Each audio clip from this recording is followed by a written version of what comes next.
If you've ever watched storm chasing videos, chances are you've seen this machine. The Tornado Intercept Vehicle 2, or TIV-2 for short, is probably one of the most recognizable storm chasing vehicles ever built.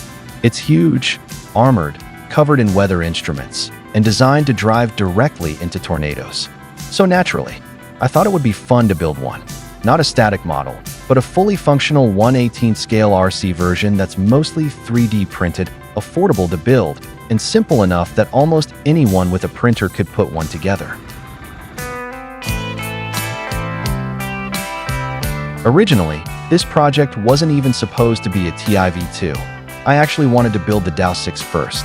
But after thinking about it for a while, I decided the TIV-2 would make a much more interesting project. It has moving armor, a rotating roof turret, weather instruments, and plenty of mechanical challenges to solve. So I opened up Blender and got to work. The very first version was incredibly simple. Just a basic frame, a front axle, steering, and enough structure to prove that the idea could actually work.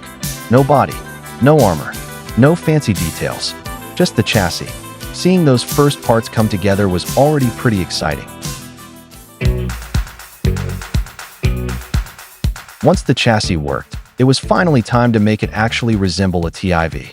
The front shell was added, including the hood, and I installed both the front and rear wheels. For the first time, it could actually drive around. Well, sort of. The steering wasn't exactly smooth. The whole vehicle wobbled around quite a bit, and driving, it looked, let's just say, interesting. Still, having something that could actually move under its own power was a huge success. It finally started looking less like a pile of printed parts and more like an actual RC vehicle, even though it isn't really hobby grade. One of the defining features of the 2009 version TIV-2 are not only the side and front flaps, but also the large deployable rear flap. So naturally, I wanted mine to work too. Adding the mechanism wasn't too difficult. Getting it to actually work correctly was another story. I made a small design mistake that placed the flap just a little too low. That meant if the servo had actually been powerful enough to push it fully into the ground, the rear wheels would have been lifted completely off the floor. Not exactly ideal. Ironically, the servo didn't even have enough power to do that in the first place. Even though it wasn't perfect, building and testing the mechanism taught me exactly what needed changing for the next version.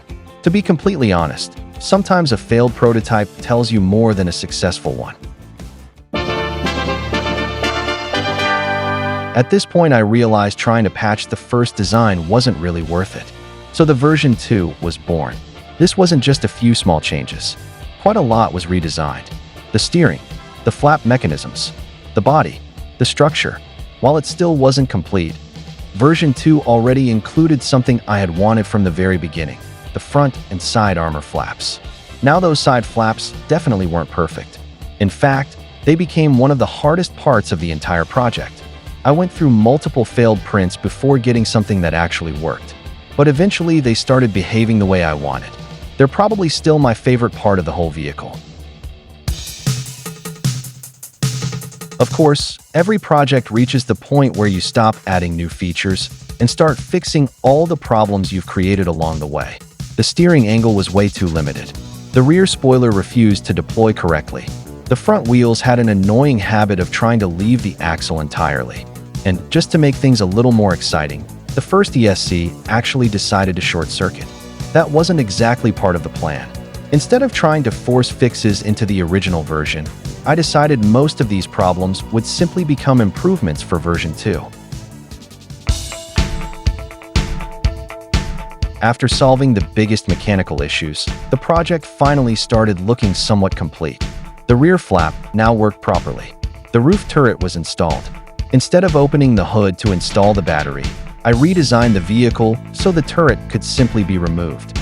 The battery now drops straight through the roof opening, making the front of the vehicle much cleaner and much more reliable.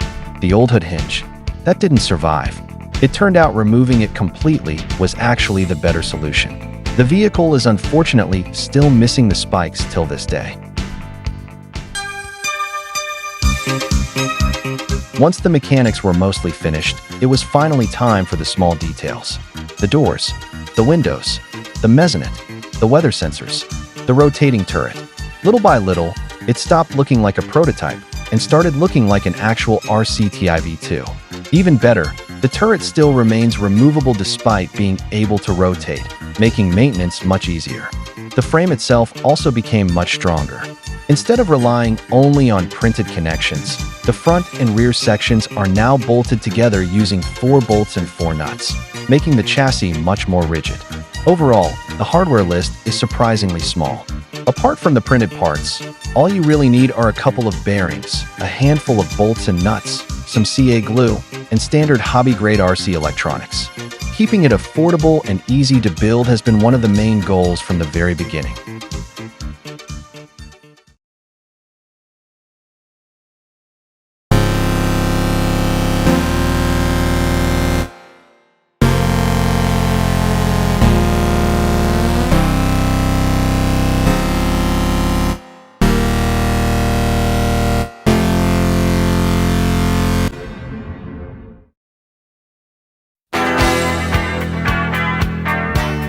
For a project that's only been in development for about a week, I'm honestly really happy with how far it's come.